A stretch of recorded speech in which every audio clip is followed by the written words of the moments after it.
Hey everybody, in this video I'm going to be showing you guys how to fix iPhone full storage error. So before we get started, I just want you guys to like this video and subscribe to our YouTube channel for more amazing helpful content like this. With that all being said, let's get started with today's video.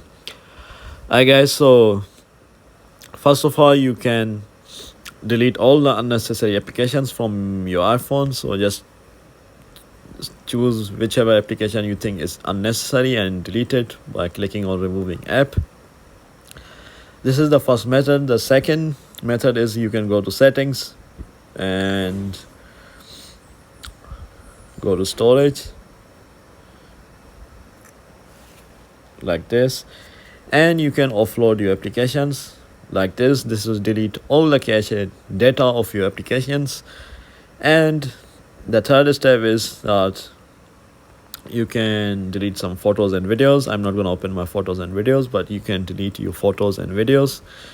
And you can also buy iCloud storage and move your photos and videos there and delete them off your iPhone storage.